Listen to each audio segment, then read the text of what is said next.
Hello, boys and ghouls. Welcome to episode 118 of Dads from the Crypt, a Tales from the Crypt podcast. My name is Jason. Tonight, joined by Jody. Hello. Hello. And Mono couldn't make it, but we have a great guest for you tonight. His name is Ben. He's from the Captured Aural Theater. Welcome, Ben. Thank you. Thank you very much for having me. Thank you for coming on. We did a quick video with you a couple weeks ago about an event that you were having, but for those that didn't watch that, why don't you tell us about Captured Aural Theater? Sure. Captured Aural Phantasy Theater. We're a theater company based in LA and founded in Chicago, but been in LA for a really long time.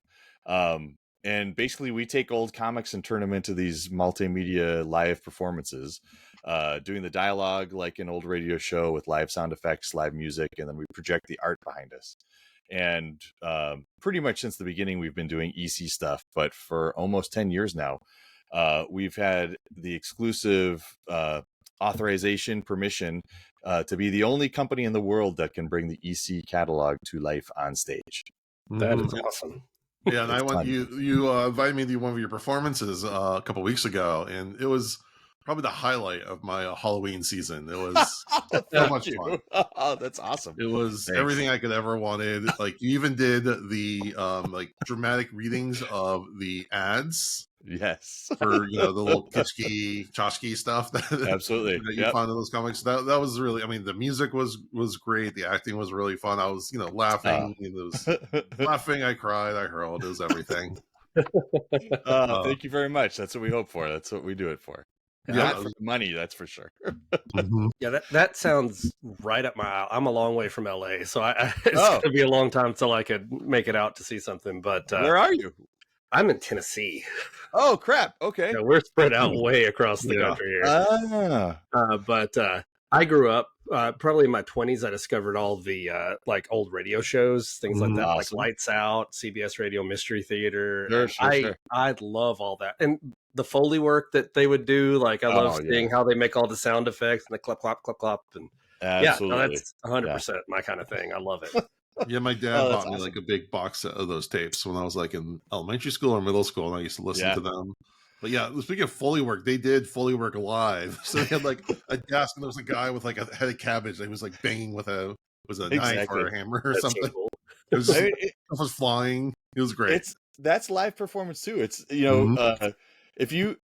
if somebody's doing it really well, they're in a rhythm, and you kind of watch them, and it's like dance. It's ridiculous what these guys can do. Well, they used to do that on some of the old radio shows too, right? Oh, sure. Like they'd actually perform for an audience, and then they'd have a guy doing the work on the stage and everything the same way. So that's very cool. Absolutely. Now, are there any upcoming performances planned? There are upcoming, but I don't have dates. Actually, after all the Halloween stuff, we got inquiries from a couple of different theaters in LA, so we're just trying to work that out. Maybe one as early as December. Oh, wow. Yeah, there was a request for a horror Christmas show, so we're going to see if we can make that work. That's awesome. Well, keep us informed so we can promote any of that. Absolutely. And then theoretically, we'll be putting out a recording of the one that we just happened probably on our YouTube and on our podcast stream. So keep an eye out for that. Awesome. Okay, but let's just get a little background. How did you get into EC Comics and Tales from the Crypt? What's your origin story? Oh, good. By the way, I'm wearing my I saw that shirt because that's rags. What we're talking about tonight. How did I get into it? All right, so way back machine. So my dad was a big comic book fan. 50s, 60s DC and Marvel when they came out and stuff. So comics have always kind of been around. He and I started to go to comic book conventions in late 80s, early 90s, and I came across some of the reprints because that was kind of when they were all coming out. I think probably the late 89 reprints or something like that. And so I was reading them, and they're incredible stories, and like, holy cow, I can't believe that this was on the newsstands for kids, in the 50s. And then I started then I hooked up with these friends of mine in Chicago, and we started the theater company. And this one friend of mine, quite a bit older, his name is Ben also.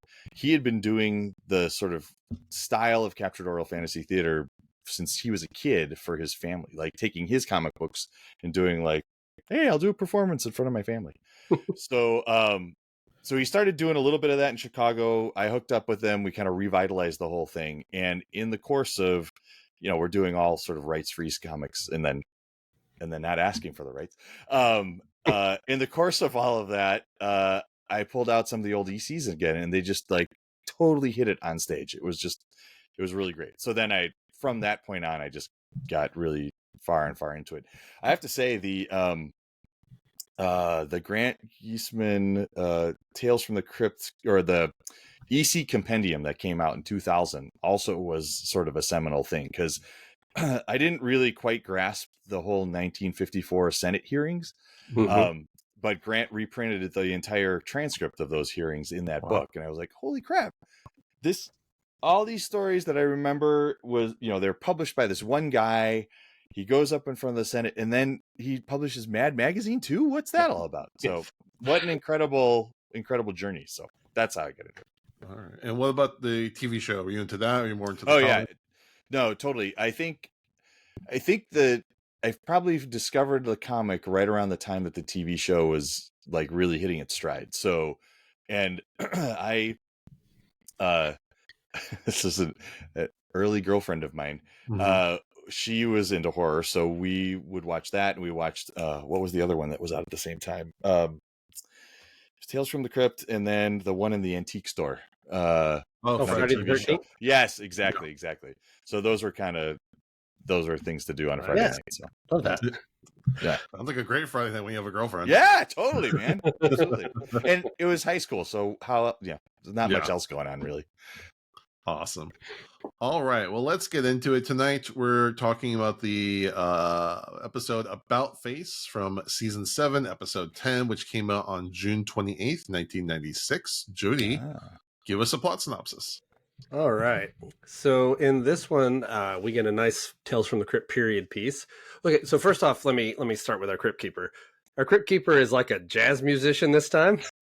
Nothing to do with Victorian England, but it's really fun. He's got, strumming his guitar, and later there's a great gag where his guitar strings are all made of guts strewn out, and yeah, good stuff.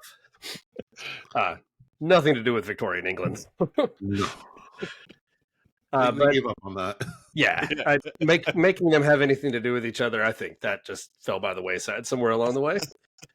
But on this one, we start in a brothel where we see a young woman who is struggling to give birth. It's very traumatic.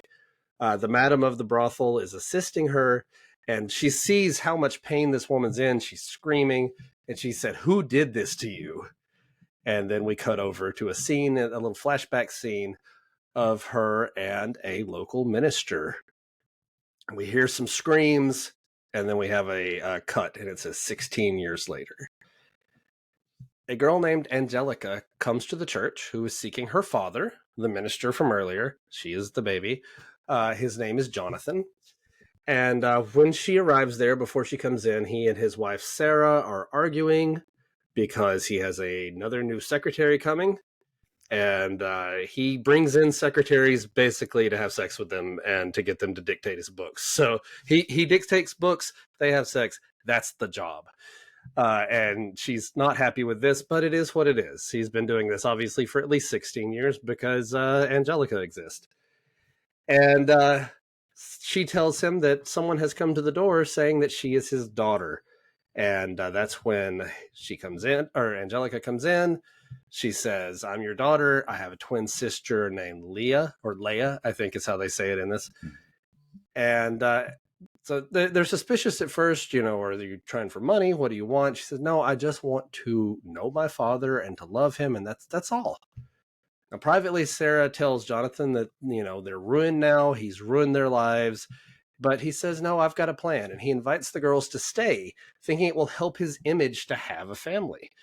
And so he's basically using them for PR. But Angelica seems really sincere. She just wants to get to know him. She says I've never met you, but I already love you. But Leia is in the other room and won't come out. She says that Leia's troubled, and she thinks that he abandoned them. He said, "Well, I couldn't have abandoned you. I didn't even know about you." But he tries to tell Leia goodnight through the door, and she does not answer. Later, Sarah's sitting in the study when Leia comes into the room, and she has this horribly disfigured face. Looks almost like a burn victim kind of thing, a little Freddy Krueger-ish, kind of red color. She, it almost looks like a possessed face in an Exorcist type movie, Yeah. There's like those weird lines coming down. Yeah. But it scares Sarah, and then she scares her even worse because she starts yelling Bible verses at her and telling her that she's a sinner and her sins will be found out and God will have his vengeance. Just pleasant conversation to be having around on a Saturday night. And Sarah is very upset by all this. She tells Jonathan, who then goes and tells Angelica. And Angelica says, actually, no, it was Sarah who was saying all the bad things about you, said all these terrible things about you and the twins. Leia was coming to talk to you, and Sarah's the one who did all this. And then in their room later, Angelica and Leia are kind of arguing because Leia says, he's a sinner, he deserves punishment. But Angelica says, no, you need to get to know him. You will love him. And that's when Leia says, promise me we'll always be together. So in his office later, Jonathan is dictating his new book to his new secretary, and as is his way, he realizes they're alone and makes a move on her, and then we see Leia outside the door to his office listening. Obviously, they're having sex inside the office. When the secretary leaves, Leia comes up behind her and slits her throat. Just a big, quick throat slash, and leaves her laying on the couch. Sarah comes home, and she's all frustrated and frantic. She doesn't see the body, but Leia comes out. She's got blood all over her.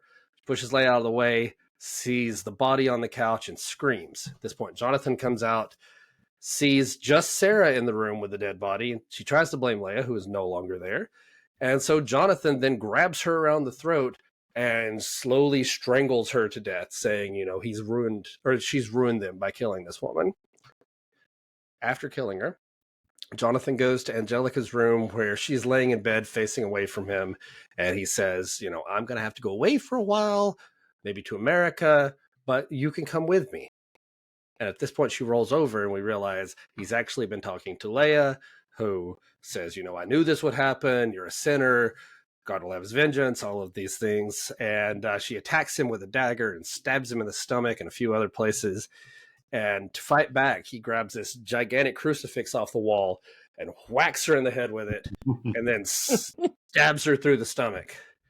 And at this point, her head does like a whole 180 Exorcist spin around to reveal that the other side of Leia's head is actually Angelica.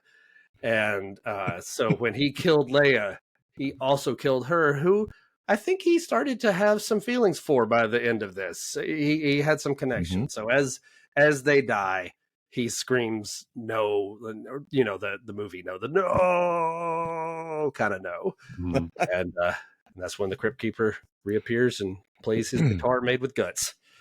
Yeah, so, he has 6 strings. 6 strings, yes. Yes. All right. Thank you, Jody. Ben, you're our guest, so you can start us off. What do you think of this episode? I got to move some chords. That was not me. That was not me. That's some good Foley work there, That's Jody. great Foley. No kidding, man. All right, I will return in just a moment. While I fix that. Oh, that's good. All right, go ahead. I thought it was great. I don't think I saw that before when it first came out. By 96, I was probably not watching it as much. But I thought it was great. I thought I was pretty amazed at how, this is like mid-90s TV, and there is like a couple of actual sex scenes, which I thought was pretty interesting.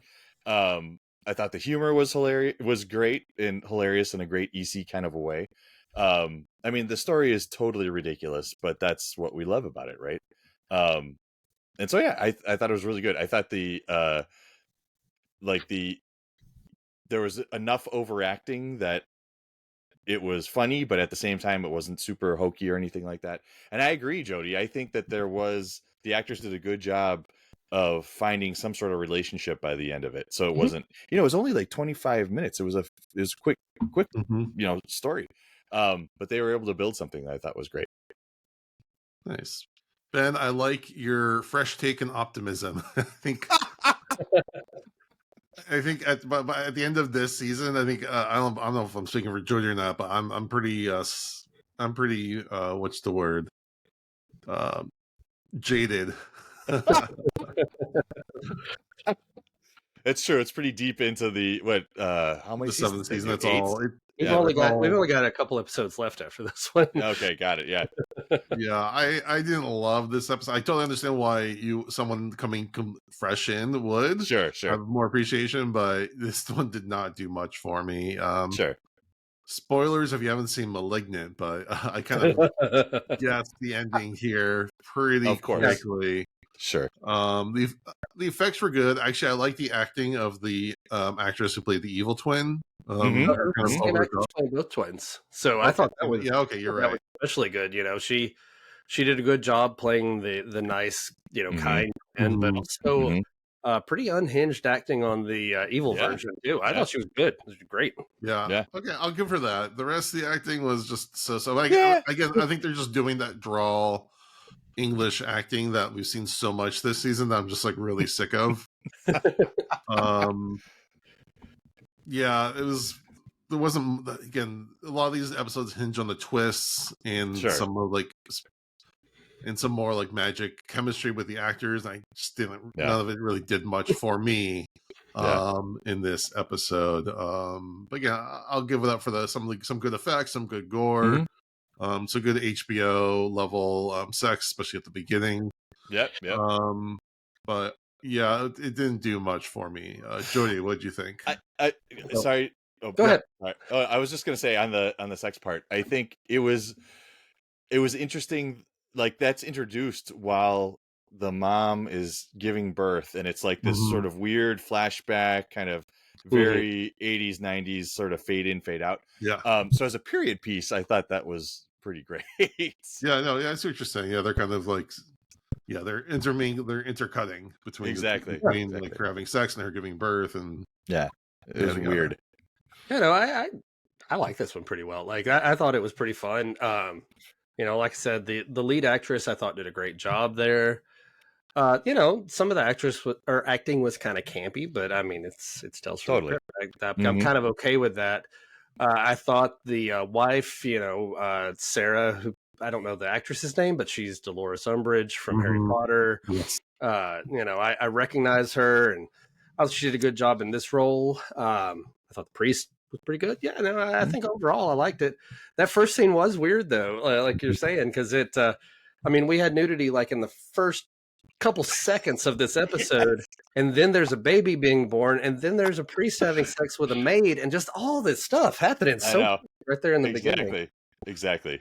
I mean, honestly, this was an episode that when it ended, I thought, oh, it's already over. I thought it was still going to go on for a little bit longer. It ended faster than I was expecting, which must have meant I was paying good attention and enjoying it. So sure, yeah, that was a pretty decent one especially for season 7. Maybe just didn't hit me at the right moment. Yeah, I do think creatively the beginning, that opening bit is the strongest part. Sure. Yeah, I agree. Yeah. I think the rest of it, this might be one of those times where I think a little bit more story would have helped smooth things out. Again, that's the thing with Tales from the Crypt; they have to hit that mark. Absolutely, sure. Sometimes it's not enough. Sometimes they need more, but they kind of have to hit that spot. And like I could have used a few more minutes of building up the relationship. I didn't realize Sarah was the husband. I thought the Sarah was like in the I was exactly with you. It didn't dawn on me until they spell it out later on. But in the first third where she's introduced, I agree. I thought she was like that they were married. Well, I mean, I assumed at the very beginning that because he wears a collar. I was thinking Catholic priest, married.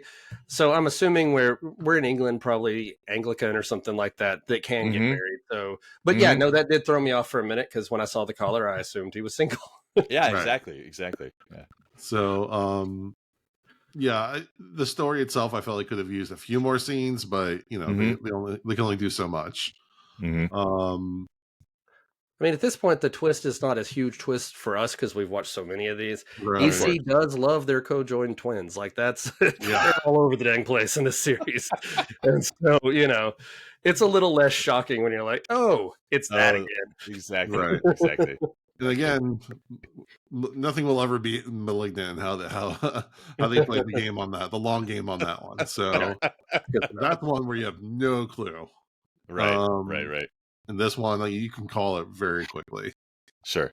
I mean, you figure either it's a conjoined or it's like in her head. The fact that they're not showing them at the same time is like a huge giveaway. Of course. Yeah. And then once you see the other one, like, okay, then it's just the Gabriel situation. The one scene where they have a scene together and they cut between the two. They're trying to mirror their actions, like hitting their and I was like, wait a minute, that's physically impossible. I mean, of course everything's physically impossible, but like there could have been a different way to do this. Well, I do have one question about how they operate it. Okay, so there's two options. Don't do this. I got to talk about it. Either one of them is just walking around normal front facing, and the other one's doing the Malignant backwards walking thing, or her head is like a He-Man action figure, and literally you just spin a different face onto it, and you go on. I think that's exactly right. I'm happy either way with that. Yeah. What was that? Did y'all remember that He-Man figure? Yeah, I remember that. Face around? Yeah. I don't. Yes, I do. Her head did do a complete 180 at the end, so I have to assume her neck is just on a swivel. Absolutely. And Leah was like, hopping around and stabbing him, full frontal normal action. Yeah. So I have to think it's a rotating head. That's all I can come up with. Right, because that's how spinal columns work. Yeah, sure. Why not? So this was directed by Thomas E. Sanders. It's his only directing credit, but he did have a prolific career as a production designer. He worked on films such as Bram Stoker's Dracula, Braveheart, Saving Private Ryan, and more recently, Crimson Peak. And those are some big production design movies. Those aren't just, setting up, a room. No, those are big sets. Right. The priest is played by Anthony Andrews. He's done mostly British cinema. The only thing I really recognized him for was the King's Speech. And then Sarah, his wife, is played by Imelda Staunton. She was in Shakespeare in Love. Obviously, like Jody said, she was Dolores Umbridge. Probably my favorite role in the whole Harry Potter series. She's really good in that. And then she does the voice of Aunt Lucy in Paddington, which is just okay. I love those movies. Those Paddington movies, they're delightful. They warm my cold horror obsessed heart. That's nice. Have you shown your kids that movie, Ben? Not yet. Not that they're definitely the right age for it. There's so much out there. It's very wholesome, so they'll like it. Yeah, we just watched, much to my chagrin, the new Paw Patrol movie. Oh, how was it? Not my fave. Yeah. And then Angelica / was it Leia? Leia, is played by Anna Friel, who starred in Pushing Daisies. That's her big American show. The rest is very British, which I'm sure there's some great stuff there. I just don't know. Pretty typical for this season, though. Yeah. It's been a pain. Long British resumes and not much else. All right, Jody, do you want to talk about the comic? Yeah, absolutely.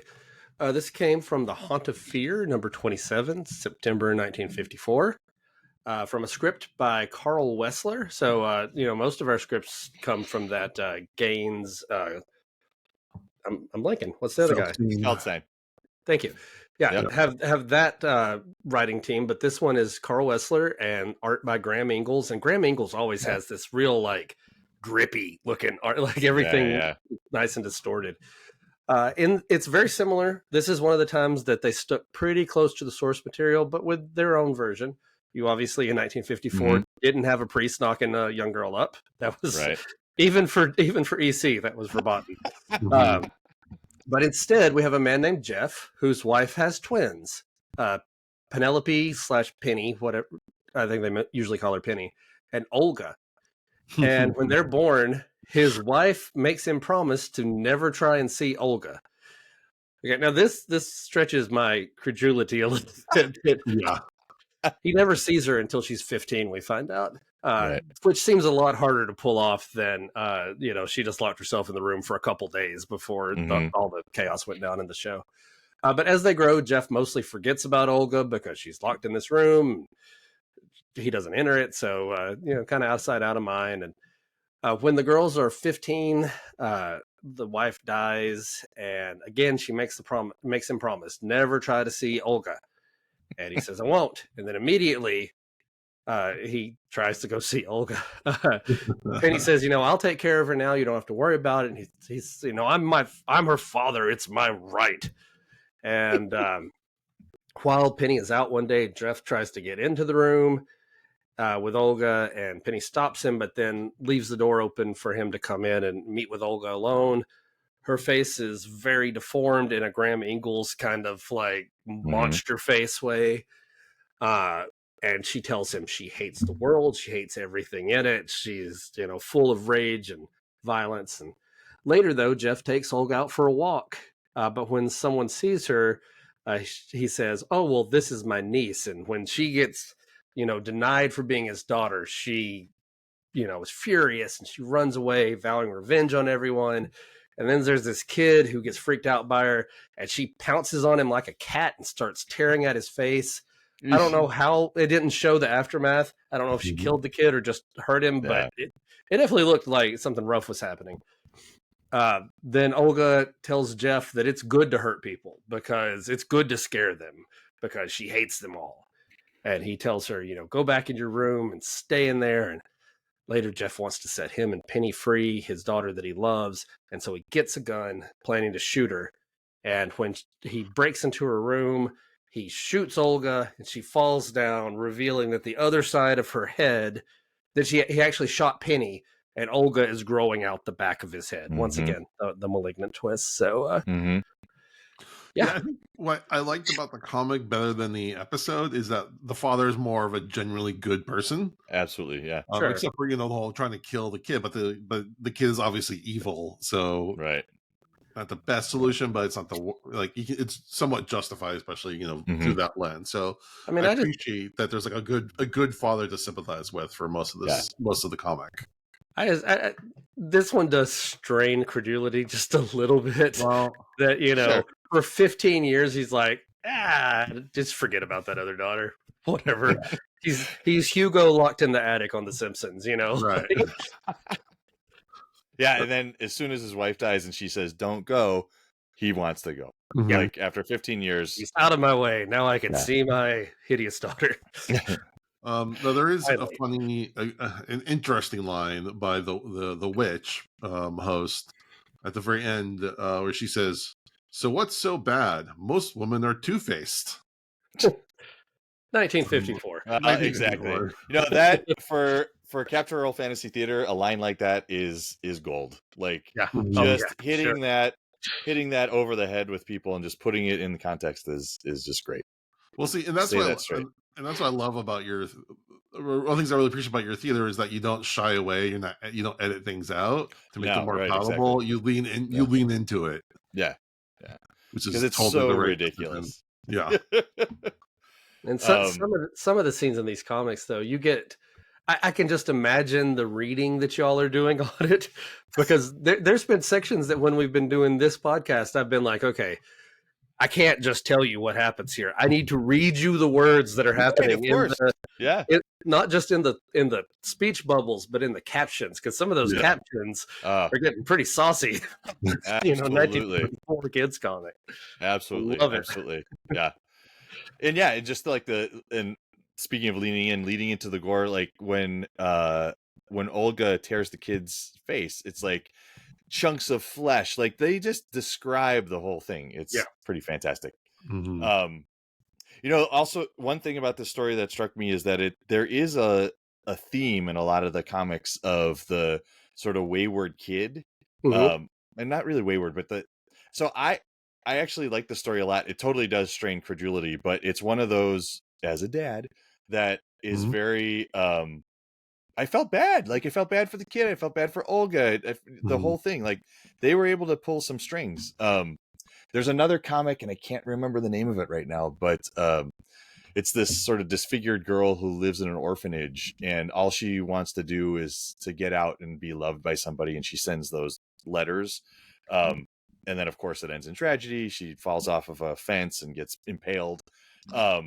Which, As of you do. course, yeah, right, Yeah. exactly. But that one is like, it's a really sad story, and it's I don't know. There's something about this is something that's great about EC, is that they put kids in danger, but they also made kids like evil, and they did all this stuff that was super transgressive and still is. Mhm. Oh yeah. Yeah. And I mean, both me and Jody are fathers of special needs children. So like, oh, no way. yeah, we I mean, obviously we have nothing but love for those kids, but you know, you see how they can be treated by society when they're not in the best Yeah. Absolutely. families, most supportive families. And Yeah. how hard we have to fight to get them the care that they need. Sure, absolutely. I mean, I feel like, you know, a lot of the tragedy in this comic could have been solved by a good conversation early on. Sure. Maybe But some normalization, some socialization. Exactly. Right. Yes, exactly. Maybe Hey, not honey, walking the child honey, I away have from something to all- show you, and it's gonna be a lot. But Absolutely. we're gonna get through this. or maybe not locking your child away from all the rest of humanity for 15 years might have some repercussions on the child. Exactly. Sure. I mean, even kids know that. That's the plot of Frozen, right? Like, Yes, exactly. That's right. Well, that turned out a little better, but if only Frozen had her attack a child and tear his face off. I Or missed that scene. If Elsa and Anna were the same, you know, flipping One their heads around. Exactly. if only someday that falls into public domain and we can make the Frozen horror Yes. at There you go. HBO once. Oh, wait. The Frozen EC mashup. That would be pretty excellent. Yeah, I'm into it. Oh, that'd be great. All right, let's do our episode rating. We do 0 to 5, 5 being the best, 0 being the worst. You can do half points. Ben, your sweet summer child, unjaded on. Oh man.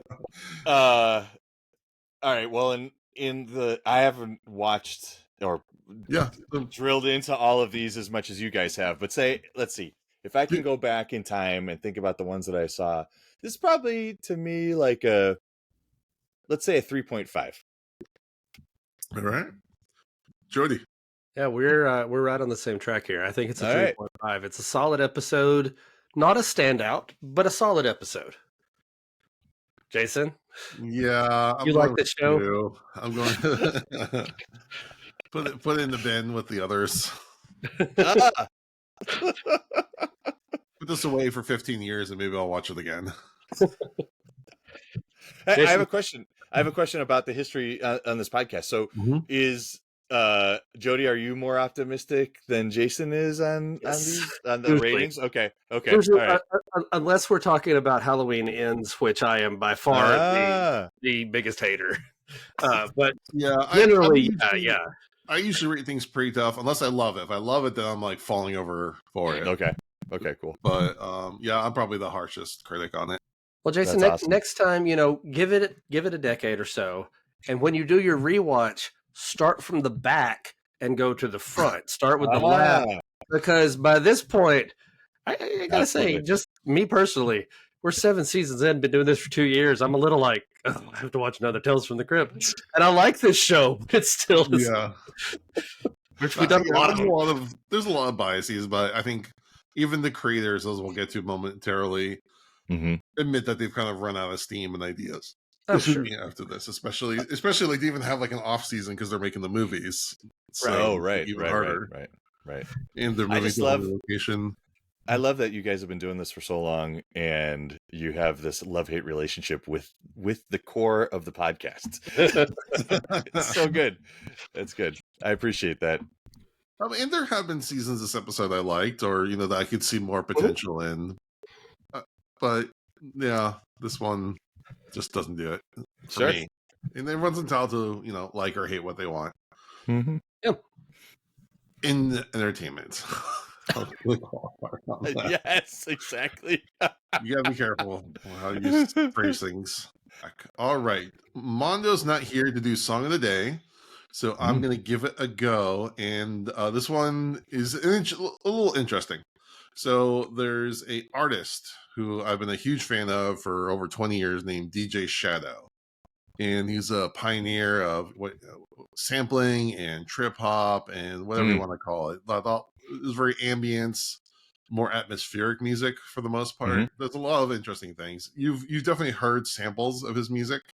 I've been using everything from like kids TV shows to commercials. You've heard it, but you might not have known exactly where it was. But he just came out with a new album called Action Adventure. And the cover is very much of the 50s kind of those like man magazines, you know what I'm talking about? Like the man lifestyle. Oh, yeah, of course. And he actually has a track on here called Craig, Ingalls, and Wrightson. Wow. And it's a tribute. So basically, I've watched some interviews with him, and he talked about how, like, during lockdown, he was just trying to going back to his core forms of entertainment. One of them was reading old comic books. So that was one of the things that kind of inspired him. So he actually has a song he named after the artist. It's a fine song. It's a good song. It's not the best of, I think, on his on the record or in his overall of music. But I looked up each of those artists. Each of those names is from a classic comic book artist. Sure. So starting with Johnny Craig, who was the editor of Vault of Horror, and he did I think he wrote and drew All Through the House. And he did the famous cover of the woman's severed head. Crime Suspense Stories number 22. Yep. Exactly. That was shown at the Senate hearings. And that's the one that you performed at the yeah, exactly. Yeah. So that's that guy. I mean, he's done way more than that, but that's just like the top line. And then Graham Ingalls, as we said, I think Jody said he did yep, there you go. That's it. That's Jody it. has the Beautiful. copy right there. That's nice. Graham Ingalls, who did this episode, he did Haunt of Fear, and he did Poetic Justice, and some other ones that were featured in the 72 Tales from the Crypt movie. And then Bernie Wrightson, he drew covers that were used in Creep Show. He created Swamp Thing, and he did the Frankenstein graphic novel. It's very cool. Yeah. And, these are like the very headlines. But, Ben, if you have any more highlights you want to add. Oh, I think that's an incredible line. I mean, especially, so Graham Ingalls, they used to call him Ghastly, and he started the sign everything, just Ghastly. Very drippy, weird, like you said, Jody. And you can see a definite line in the art between him and Bernie Wrightson, who comes maybe like 10, 15 years later, right?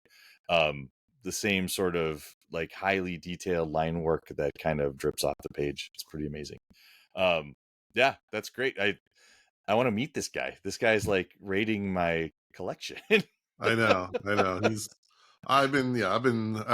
been definitely like one of my go-to artists for the last like 20 or so years. So that's awesome. But this is the first, and he's always had like a bit of a sci-fi horror, like I can feel it somewhere in the music. It was the first time he's very explicitly referenced it. So that was cool. Song of the day is Craig Ingalls Wrightson by DJ Shadow off his new album, Action Adventure. All right, Jody, do you have some horror news? Jody, you're on mute. Okay, let's try that again. I'm fighting a cold right now, so I keep muting myself to blow my nose. And I guess I forgot to turn it back on. All right, I appreciate that. I appreciate that you mute while you blow your nose. That's really nice. I know how I listen to podcasts, and sometimes I got both of them in with the noise canceling, and I don't think anyone wants to hear someone just unload into a Kleenex while they're, 2 earbuds in. It's just not nice. All right, so releases to start with. The Addams Family, not the Addams Family, not the click ones, the ones who made the movie Hellbender a couple years ago. They just had a brand new movie come out, Where the Devil Roams. It is a Tubi original, so it's on VOD, and it looks like, I'm assuming it's on Tubi. But I really loved Hellbender, and so I would love to check this one out. Another movie that just came out, this one on Netflix, is The Killer. David Fincher directed, with the same writer who wrote Seven, Andrew Kevin Walker. And so this is after a fateful near miss, an assassin battles his employers and himself on an international manhunt he insists isn't personal, and it's based on a series of graphic novels. So, you know, Fincher and Walker again. Seven is one of those movies ingrained in my brain, so I will absolutely check this out. Another one just came out in theaters. It's A Wonderful Knife, which I've heard described as Scream meets It's a Wonderful Life. It's got the whole, I wish I was never born, but with some blood and violence. I'm into it. It sounds fun. I like a high concept slasher, and I like a parody. So yeah, all this is good for me. Other news. Netflix has announced that they are working on a brand new Fear Street standalone movie. So if you enjoyed the trilogy of Fear Street movies that came out a couple summers ago, like I did, I'm excited for more of this. I don't see anything about what it's going to be this time. It just says it's a standalone one, so it's not connected to the other movies. But yeah, I'm down for more of this. I enjoyed those other movies that they did. Another trailer we just got is one for Ghostbusters Frozen Empire. Yeah, why not? Yeah. Direct sequel to the Ghostbusters Afterlife that just came out a couple years ago. And it's got all those different characters. I think I in the trailer, at least, I see more Bill Murray and Dan Aykroyd. There's more Ghostbusters, the original Ghostbusters, but it does have the new actors in there as well, the new cast. Paul Rudd's back again. You know what this one reminded me of? Because in this one, there's some kind of ghost that is freezing everything. And to me, it's different than your typical Ghostbusters type thing. But what it reminded me of is the real Ghostbusters cartoon. Like it has that kind of big over the top thing happening in New York, like, everything's freezing. And I'm down for that. Like I grew up with that cartoon. That cartoon probably had more to do with my love of Ghostbusters than the actual movies did, because I watched this every Saturday. And one last piece of news here. I had to do this because of Mondo, who is not here tonight, but this is for him. A new movie coming out called Bjorn of the Dead. Stars Iron Maiden singer Bruce Dickinson, and it's a horror movie about tribute bands, not an Iron Maiden tribute band, about an ABBA tribute band. Yeah. That's awesome. Yes. And so, he's the lead in it, and the film centers around an ABBA tribute band who find themselves, along with other tribute acts, trapped in a nightclub at the start of an apocalypse. Bjorn and his band must work together to save themselves, humanity, and the future of music. Various cameos from the world of rock and heavy metal, and it's said to be a blood-drenched gore fest. So big, over-the-top craziness, and ABBA. In the ABBA. Okay. I'm in. Lots of interesting stuff coming down the pike right now. Yeah, and I think Thanksgiving comes out this weekend. Thanksgiving comes out very soon. Really cool posters where they were parroting the other famous horror movies. That was really fun. I'm excited for that one. Yeah, I'm really excited. I think I might go see that this weekend. And I don't know if we talked about on the show, but I have a huge recommendation for When Evil Lurks. Yes. I would say it's a tough movie, but it really hits you. It's an intense movie. It's intense, but it's very, very good. Very, very good. It's on Shudder, right? It's on Shudder. It's by the guy who did Terrified, who did the one of the segments of Satanic Hispanics. There's a lot of trigger warnings that go into this one. There's definitely some child-related violence, but it's done in a not exploitative way that I can appreciate. It's just... Yeah, it's been a while since I've seen the movie that hit that hard, that was, good in that to that level. So that's my recommendation for the week. Oh, and also I watched for the first time Night of the Demons. For some reason, I've just never seen that one. The original? The one with Lena Quigley. Oh, yeah. Oh man, that's what I love that series. I know. I was talking to Whitney about that. She said that you recommended, or you had her watch it for one of your watchathons. It's just good 80s fun. Yeah, it's like a mashup of Nightmare on Elm Streets and Return of the Living Dead and Evil Dead. Yeah. I would say better than any of those, but it's just interesting. No. It's its own thing. It to me that's like the epitome of like sleepover horror. Like this would be the perfect thing to watch with like a bunch of 13-year-olds at 1 o'clock in the morning with pizza and Mountain Dew. You know? Oh yeah, it's a good time. It's a very good time. I will, and I'll go to the bat for the sequel. Night of the Demons Part 2. Okay. Don't go to Part 3. Part 3 is pretty bad. Part 2, though, I think is still a lot of fun. It's the one that I remember seeing on like HBO at 3 a.m. on a very regular basis at friends' houses. It was just one of those that played in constant rotation. Nice. Good stuff. Ben, do you have any recommendations, things that you watched for Halloween season? Oh, this Halloween season, way back, I used to watch all the Vincent Price, Roger Corman movies, and I hadn't done it for a long time, so I did it again this year. For some reason, I've been seeing Vincent Price out more, like they were just kind of in the media. So I decided to watch all of them, and they're great, and I love it. And is there a particular one you recommend? Yeah, I wouldn't say recommendation. There's a particular one that I like, which is The Raven. It's it's funny, it's totally goofy and off the wall. I think the best of all of them is probably Mask of the Red Death, but that's definitely got the most elaborate production and everything. Yeah, for sure. Absolutely good stuff. But I don't know, I've got a real soft, so I have a theater company that's not my day job. It's but there was a time when I thought I wanted to be an actor, and what I really wanted was Vincent Price's career. Like, just to be like, I'll just do the same thing. It sounds great and be really good at it, and that's good. Nice. Nothing wrong with that. Yeah. See, exactly. All right, we're going to take a dip into our Patreon pit for our weekly Would You Rather. Our weekly question is, would you rather be trapped in a romantic comedy with your enemies or trapped in a horror movie with your friends? Ooh.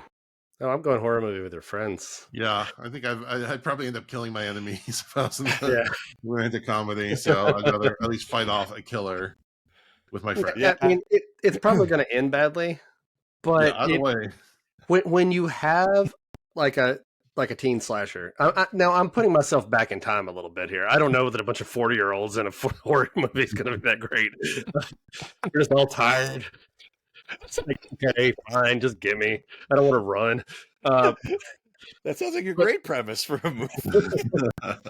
But in the best of the old 80s slashers and stuff, if you had a good group of teens who seemed like they really liked each other, that elevated that movie way up high for me. Sure, absolutely. Do I get to jump in? Yeah. Go for it. Oh, good. I will probably go with you guys too as the preferred way to go, but just to be contrary, I think a rom-com with your enemies, like, that could be, I don't know, I think it could be really snarky. There's probably some better comedy out of that, right? Because maybe nobody likes each other, so it's not, the romance isn't there. I don't know. There's a lot of possibilities in that one. Yeah. I mean, yeah, you could probably make peace with your enemies and everything would be fun. or not. Or not. Yeah. Or not. I mean, like, you're kind of forced into these weird romantic situations with people that you don't like. That sounds hilarious. Yeah. Well, I guess there's a new version of Mean Girls coming out. I saw a trailer this week. It's the version. Okay. Me and my wife decided to watch the original Mean Girls. That movie holds up so well. It's just, the way it's written and casted, it's such a good movie. Absolutely. It's a classic. Absolutely. That was just making me think of that. Okay, so our Patreons, 20% said trapped in a romantic comedy with their enemies, and 80% said trapped in the horror movie with their friends. Let's just be real. Like, if you're a patron of this show, you probably watch more than you watch anything else. Right. Also, you probably know all the tricks of getting out of a horror situation. Yeah, exactly. I was thinking I'd be smart, especially if it's a slasher, I'd be smarter than most of the people who are in slashers, I would think. I would hope. There you go. But they did get Randy, so who knows? Yeah. That's funny. I saw I think it was like a Reddit thing where like, what horror movie scenario do you think you could survive? And someone said Predator because I don't have any guns. I'm old and feeble. You'd probably just leave me alone, not consider me worthy prey. So that was a good one. When I give someone a handshake, my muscles don't bulge. Yeah, exactly. Okay, our friend Whitney commented, Trapped in a Romantic Comedy with My Friends is a horror movie to me. Oh, yeah. Our patron Janet said, My friends and I make a pretty good team. So, yeah, that's sweet. We did have a question come in from one of our patrons, Victor. Said, if you could pick your top 3 Crypt Keeper wraparounds, what would you pick? Oh, man. I know I have to think about that for a little bit. While you guys are thinking, I do love the one. I think it's from The Reluctant Vampire, where he's got like that classic vampire get up. He's got like fame. Yeah, and he's like speaking into the mirror or whatever. Said, "I want to suck your blood," like trying it different ways. That one always makes me giggle. That one and Lower Berth. I was thinking Lower Berth. Yeah. Because I like, again, those like connect to the episode, so I really appreciate that. The whole. I'm not thinking of any in particular right now off the top of my head because it's late here. But yeah, anytime the Crypt Keeper is like full body, like you can see his little feet walking around, I'm always happy for little Crypt Keeper feet. It's the same thing with the Muppets. When you see the Muppets walking or like Kermit riding a bike, it's automatically magic. I got little puppet feet riding that bike. It's good stuff. So anytime the Crypt Keeper's up and walking around or in a good costume, put those two together, you got a perfect opening for me. Right. Ben, do you have any favorites? I think I'm more like Jody, where I can't think. I mean, Lower Berth, I do remember. Right. I think anytime that this Crypt Keeper is smoking, though, to me is the most ridiculous thing. Because it does, like, you can almost see the fishing wire for that. It's just great. I think that there's the one where he's like in bed with a corpse, or yes. Yes, that's a good one. That's a really good one. Oh yeah, another one. I think that he's like a lounge singer or something like that. Yeah, that's good. Yeah. Or the one where I think he's playing golf and he's talking about getting a Juan in one. Yeah. You get the Forrest Gump version of Crypt Keeper. The Forrest Gump one, yeah, that's a really good one. It's all good stuff. All right, and then our final section is our dad advice. Ben, you are a father, and I think you are some form of educator. You run so what's some parenting advice you'd like to leave our audience? Oh my God, could I tongue in cheek or tongue in cheek? It's definitely cheap. It's definitely cheap advice. Jeez. Or it could just be some good advice you've gotten along the way. Maybe something from your dad, or just some advice. Some advice. So, okay. I don't know if it's, well, I guess it's advice, but I'm surprised. I have 2 younger kids, right? I have an 8-year-old and a 6-year-old. And it dawned on me a couple of years ago how fast the time goes. And somebody said the adage of like, yeah, the days are long, but the years are short. And I feel like I'm feeling that more and more as we go through this journey with my kids. That makes a lot of sense, because the days can be really hard to get through. But after a while, you look back and you're like, wow, where did it all go? Yeah, exactly. Yeah, I've got a 17-year-old now. So he just turned 17 a couple weeks ago, and for me that suddenly felt like old, like like everything else prior to that. I'm like, okay, still a kid, still a teen. 17. I met my wife when I was 17, so all of that is just kind of mind-blowing to think that they're already that age. I still remember, like, the things that I remember from 17 years ago are just about as clear as if they were last week sometimes. Absolutely. Absolutely. And it's I had another friend tell me once that you really only have them till they're about 12 or 13, because then it really becomes about their friends and all that kind of stuff. And I don't know, I'm a working dad, all that kind of stuff, and I'm always feeling like crap, I'm not giving enough time. And it's the idea of time is definitely something that's been on my mind lately. So any advice to anybody out there is to just savor and take the time and do things as much as you can. That's awesome. And you can, but don't like snuff your kids, right? Like they need to have their time too. Right. And you can make time to do special things and to have time with your kids. Like we've started a little thing that I'm calling the Midnighters Club, because we homeschool, so our schedule is very open and we can stay up late if we need to. So a couple nights a week, we've got it set now. We just started last week. Monday and Wednesday nights are movie nights for those who want to participate. If you don't want to participate, you don't have to. But because it's late, mom's already in bed, it's a good time to watch horror movies. She's not a horror fan, but they are, and I am. And so, we watch some movies together and we have a good time. We watched Brightburn this week and they all really love that. We watched Spontaneous last night, which is just one of my favorites. And I love sharing things I love with my kids. And so we've made this time. We've said, these 2 nights a week at like 10 o'clock at night, we're going to stop doing other stuff. We're going to go watch a movie together. That's awesome. It's been good. That's great. Just really good. Just a little hangout time built in. Did you guys have a nice cry over Spontaneous? I did. I don't know if they did, but I did. Good gosh. Yeah, that movie. It's a great movie, man. Oof. Gets your feels. Absolutely. I love that movie. It's so good. Yeah, that's another little recommendation from me here. If you have not seen Spontaneous because you saw the cover and it looked like a bad rom-com, it is not. It's actually really good. There are scenes that are genuinely scary. It's really funny in parts. It's super sweet and touching and sad, and it's everything. It's everything. It's a great movie. Well, yeah, it's weird because it came out sometime before COVID, but relatively close to COVID started. 2020. It can be very much about that. You can make that movie now and make it about like a parable about that. Yeah, amazing. But they had no clue at the time, so it's interesting how that works out.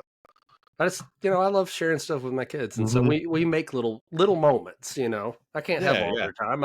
They need to have their time. They all have friends and want to do stuff with them, but I do know that at least at 10 o'clock or so on Monday and Wednesday we get to hang out. So I like that. Awesome. It's good stuff. All right. Well, that wraps up another episode. Ben, thank you so much for joining us. Where can people find you? You could find can find us at Captured Aural Phantasy Theater, and that's captured with an aural is AURAL, and fantasy is spelled with a PH, and we try to make it really hard for everybody to find us. But you know what? Actually, the easiest way is to go to our social handles, which is at CAPTLA, so at CaptLA. And if I can take 2 seconds, you had asked me about the origin of this stuff, and I always want to talk about these guys. So I said that this kind of started with my friend Ben Ziola in Chicago when he would do it for his friends like decades and decades ago, or family. I just need to give it up for him because I have to say that Captured Aural Fantasy has been the longest art project I've ever done. I mean, it's 25 years that we've been doing this now. Oh, wow. And and it's great. Like when I go back to Chicago and visit, they're all interested in what we're doing in LA. And I just want to make sure that I give those guys a lot of props out there because they're pretty great. Thanks for having me on. Having the right collaborators makes all the difference in the world. Absolutely. It absolutely does. Yeah, totally. Yeah, thanks for having me. This is really great. That's been great. Well, hopefully we get that December performance on. We'll definitely bring it up when you send me the information. And we will definitely be doing it all through the house. So, all right, excellent. Of course, it's the perfect one. Of course. If you bribe me, maybe I'll put on a Santa suit for you. Oh, that'd be awesome! All right, I'll sneak a menorah underneath the beard or something like that. even better. All right. Well, next week we're going to be doing a movie. It's a surprise movie, and we have a very cool surprise guest lined up. It's one of those things. It's such a big guest that I don't want to jinx it and give it away until he actually logs into the recording session. Until we click that close button on the recording, I'm not saying anything. Yeah, until I play it back to make sure I double save it. But it's gonna be a big one. I'm really excited. That's awesome. I appreciate everyone for listening. I would really appreciate if you would give us a rating and review on iTunes, a rating on Spotify. Check out our YouTube for videos of these podcasts. And with that, we thank you for listening to Dads from the Crypt.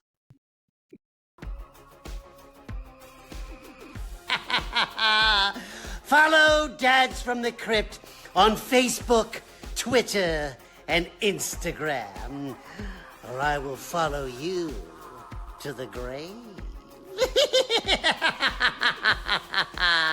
No, seriously, you really should watch. But be careful what you ask for. You may get it.